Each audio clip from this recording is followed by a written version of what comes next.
Hello, Rob Gore here. We have the three potentials we have for this video exercise. We have resting, local, and action potentials. So let's start with the resting potential.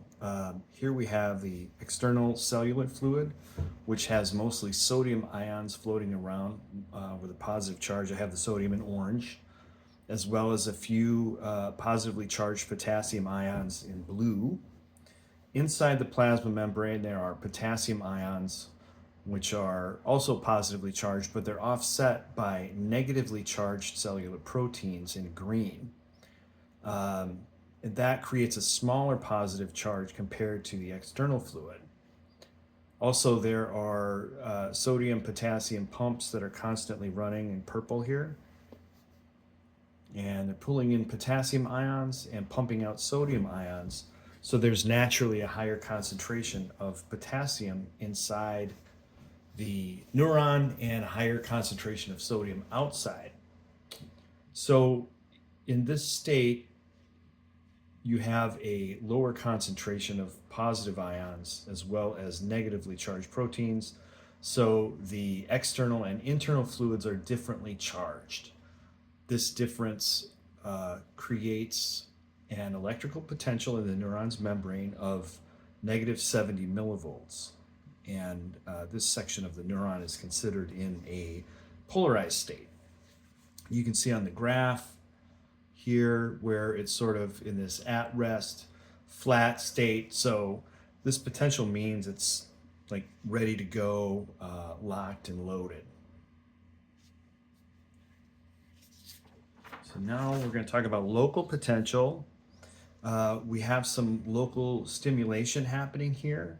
I have it in green on this dendrite up here, and as a result, from the stimulation, adjacent sodium gates start to open up in the membrane, which allows sodium to diffuse through the cell membrane from the ECF to the ICF.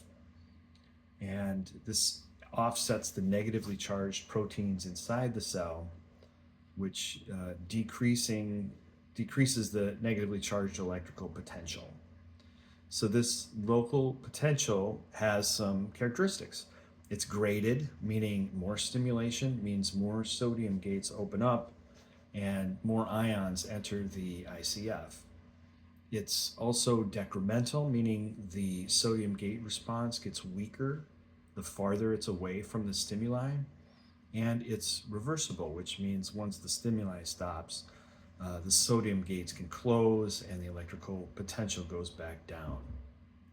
So you can see on the graph here where the change in polarization moves up, the sodium ions increases the positive charge, or decreases the negative charge, however you want to look at it.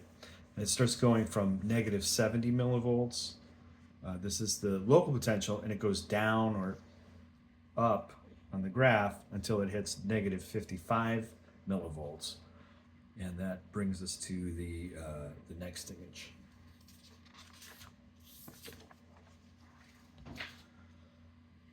So if the stimuli and the sodium gate response is strong enough, it will carry all the way down to the neuron's axon hillock, where there are 7 to 10 times the number of sodium and potassium gates. And it's an all or nothing response. So if the threshold of negative 55 millivolts is met, then all the gates open up. It's like a switch. So it doesn't matter like how far away the signal is, it's on. And this has the effect of amplifying the electrical signal, and it becomes a fully formed action potential, and it gets sent down the axon.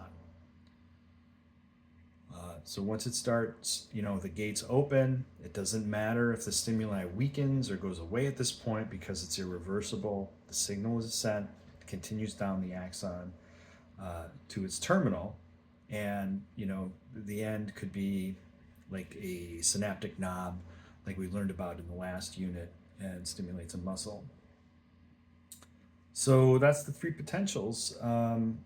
Resting, local. Oh, one more thing. So as it hits this 35 millivolt, the sodium gates will close,